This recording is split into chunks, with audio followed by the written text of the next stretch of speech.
que ponto chegamos? Vai a Lula é termômetro para as eleições municipais? Vou começar hoje com Coppola.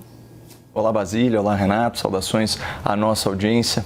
Bom, a vaia é uma demonstração explícita de descontentamento, que nesse caso sinaliza perda de sustentação política e queda de apoio popular. Então, mesmo abrindo os cofres do Tesouro, como nunca antes na história desse país, o Lula não consegue atender às expectativas nem dos políticos, nem da população. Vale lembrar que o governo Lula mais que dobrou o empenho das emendas parlamentares e aumentou as emendas PIX para os municípios, né, aquelas formas especiais de transferência, em mais de 500%. E ainda assim, de forma inédita, ou pelo menos de forma atípica, o Lula foi vaiado aí por inúmeros prefeitos em uma solenidade oficial.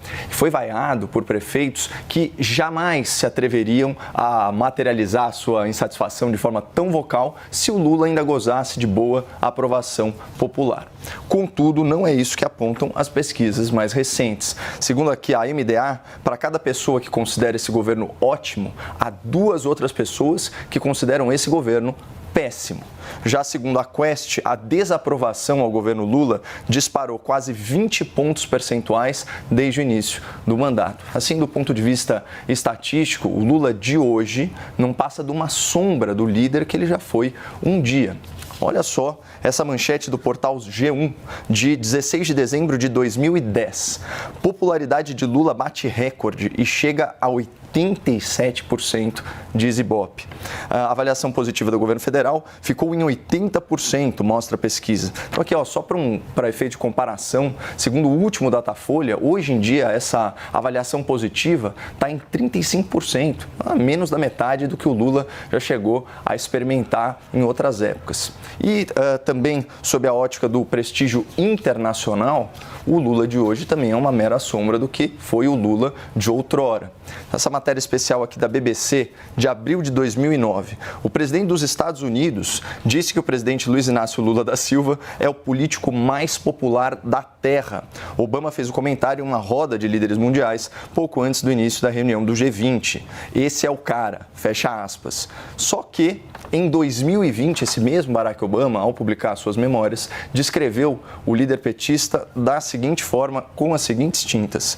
Constava que tinha os escrúpulos de um chefão do crime e circulavam boatos de clientelismo governamental, negócios por debaixo do pano e propinas na casa dos bilhões. Fecha aspas. Bom, a gente sabe, não eram boatos, eram fatos. E segundo o ministro Gilmar Mendes, em entrevista ao Jornal Nacional, o PT instaurou nas estatais uma cleptocracia, um verdadeiro governo de ladrões. Mas além do estigma, trazido por esses escândalos de corrupção, tem outras chagas que castigam a reputação do senhor Lula, que são as suas posições sobre a ditadura na Venezuela e a guerra ilegal promovida pela Rússia na Ucrânia.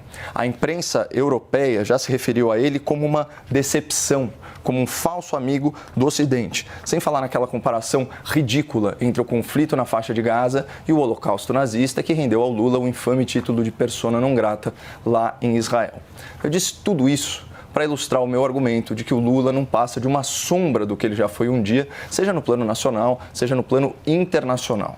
Hoje, o Lula lidera um governo desaplaudido pelo povo e desprestigiado pela classe política, como nós vimos. Daí as vaias nesse evento com os prefeitos. E a única forma de evitar isso, como tem sido feito de certa maneira, é colocar o Lula para falar em ambientes controlados, com claques militantes e com plateias amestradas. Plateias como a plateia daquela coletiva de imprensa, aqui entre aspas, onde uma colega jornalista foi covardemente hostilizada simplesmente por perguntar ao senhor Lula o que ele achou da manifestação gigantesca de 25 de fevereiro lá na Avenida Paulista. Então, nesse universo paralelo do lulopetismo, quem critica o governo ou quem questiona o presidente merece ser vaiado.